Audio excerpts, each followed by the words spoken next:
just ask, has anyone heard you speak before? No? Richard? There's a bit of overlap from a presentation I did a couple of weeks ago that I thought would be useful, but if you've been here before and most people hadn't heard me speak, I wouldn't want to go through it again. But having said that, let's get right into it. Who here really enjoys, keeps fit, keeps healthy, really values? Most of you. Fantastic. Those of you who didn't put your hand up, that's all right, you're not in trouble. For those of you today, some information that you may hear, you can use to maybe validate where you are at the moment and maybe look at taking some steps towards doing that. And I'm going to give you some useful tips today. For those of you who are fit and healthy and live a passionate life that you look after yourself really well, this is probably more of a reaffirmatory type presentation where you can say, the reason I am doing all these good things is because of all these things that you're saying today. And hopefully it'll keep motivating and spurring you on to do greater things. But I thought, obviously we've come here and congregated to a wealth, health type group, and I thought I might use some analogies for people who are looking to look after their health in terms of their wealth as well, because I think that there's a lot of overlap in terms of the analogies there.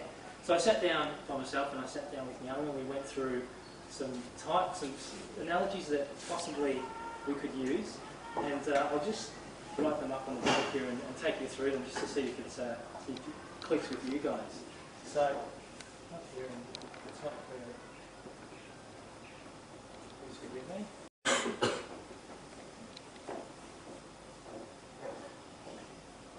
There were three things that we sort of looked at in terms of wealth and health. The first thing we looked at was risks. Now, I'd love for you guys, if you can be interactive today, that would be fantastic. Make my job a little bit easier. The second thing we looked at was return on investment. And the third thing we looked at was strategies.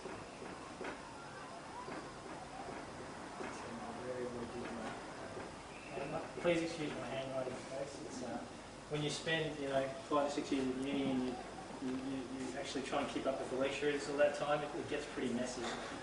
Now, in terms of risks, if you were say an investor and you want to become an investor, and let's say you didn't educate yourself. Let's say you want to jump into the market, be it property or shares or whatever it is. What kind of risk do you think are involved, or what kind of things do you think would happen potentially? There's no right or wrong here, guys. This is completely open. You'd make money? You'd make money if you were uneducated, you think? Absolutely. Lucky? If you got lucky? Possibly. Possibly. I thought you said it was a risk of getting in the market was making money. No. I'm referring to if you wanted to get into the market but you were uneducated. Oh, okay. So, what would your risk be from the investor?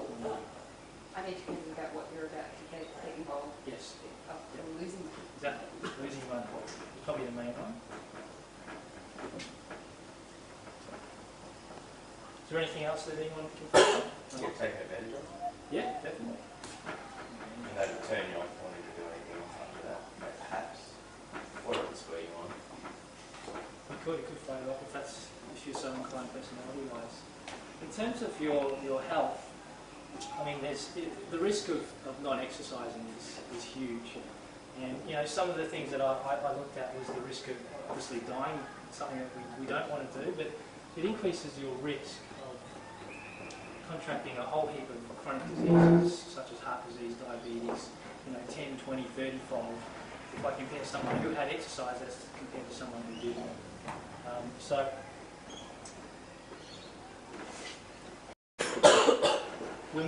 society's moving towards more of a chronic plague even. When I say that, I mean conditions like diabetes, heart disease, strokes, they're just going through the roof. There are millions and millions and millions of people that die every year from those conditions, and it's going up, like that. So it's gone up exponentially. So it's really of concern for investors here, who I'm sure are all going to be very wealthy one day. If you don't look after your health, you won't be able to have the time and the energy to enjoy your wealth. You spend the first 40, 50 years of your life accumulating. You've got all this money, and not a lot of time to spend it and use it.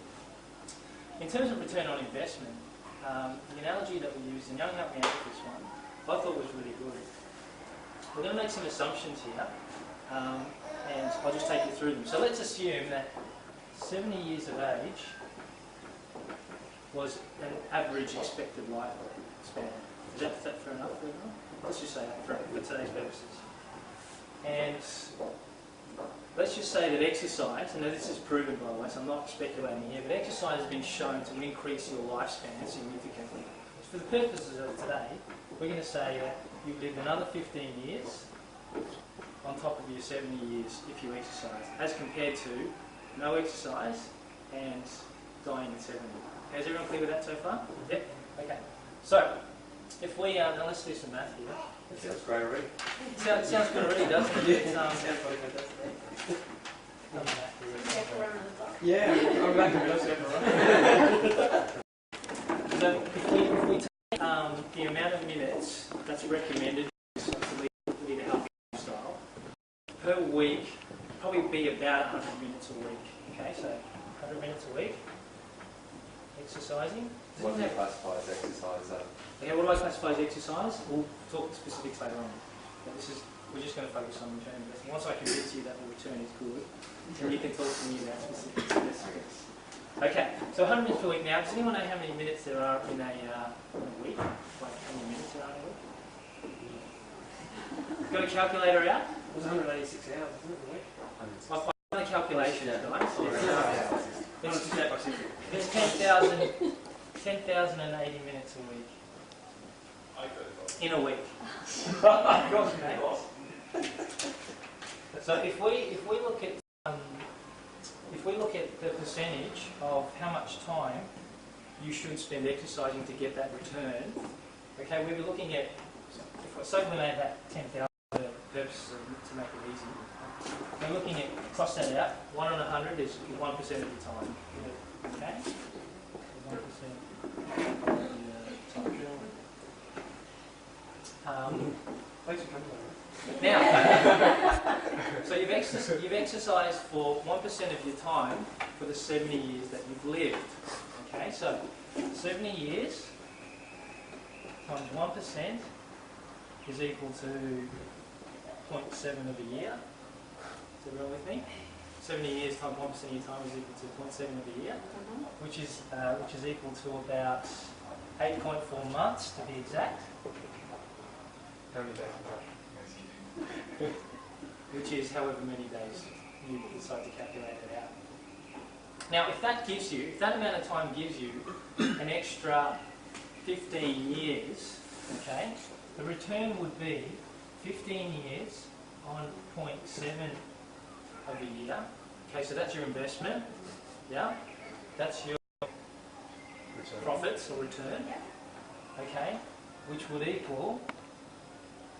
And I've done the calculation, so you don't have to worry about it. 21.42. Now, if you times that by 100 to get your percentage return on investment, that turns out to be about 2,142%. Now, is that a good? Any investors here wouldn't be happy with 2,142%? You wouldn't be happy. What about the risk? What about the risk? Right. Anyway, so does that make a convincing case if for the investors in the room that, you know, the time that you expend in terms of, you know, we're not talking about money as such, but we're talking about the hours of your life as a capital expenditure. Okay, so very, very important point that I think illustrates the point very well, and you know, that wouldn't be too far from the truth if we calculated and looked at research studies. So, alright, that's taken a bit of time. I'm going to rub that out and then we're going to move on. We'll talk about some strategies later. Some studies look at it from a disease prevention point of view. Some studies look at it from an increasing capacity point of view, injury prevention point of view, but they all point towards longer life, basically. So to answer your question, yes it does.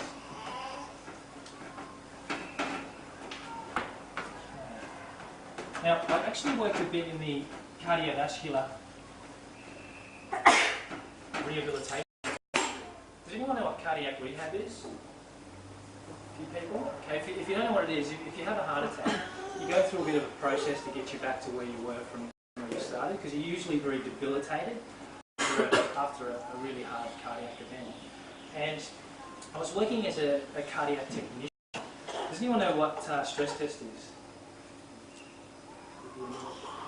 For those of you who don't know, a stress test is if you have any inkling of some sort of heart problem, you'll go and see a doctor, and what he'll do is he'll put you on a treadmill and he'll run you to your drop, he'll have a look at your ECG, your waveform patterns, and he can then detect whether you have heart disease or not, based on that. So I used to be the person who used to come in and stick the electrodes on people. Okay, it wasn't a very nice job. Yep, you know, if the guy's got a hairy chest, you've got to actually shave all the hair off. They like you like that.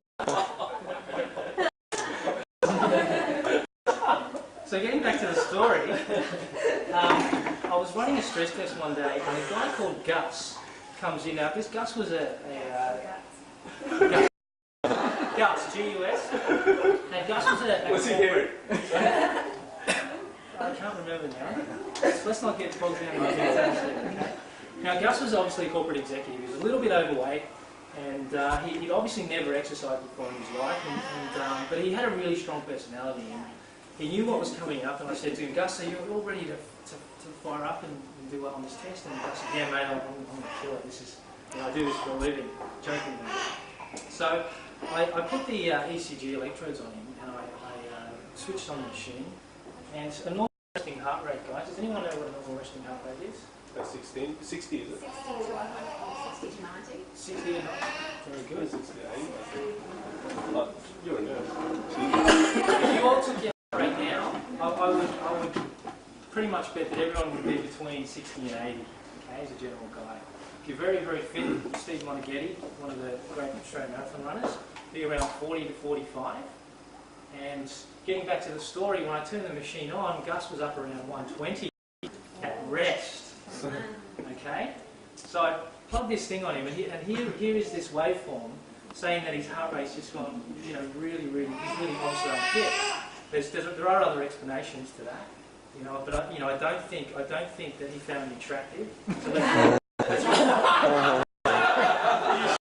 I didn't cut him when I shaved his head, so let's rule that one out. But you know, the basic fact is that he was pretty unfit.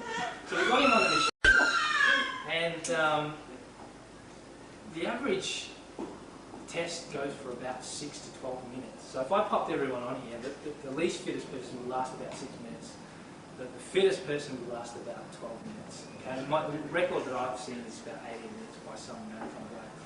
But Gus was on the treadmill, and 1.5 minutes into this test, his heart rate had jumped to 200.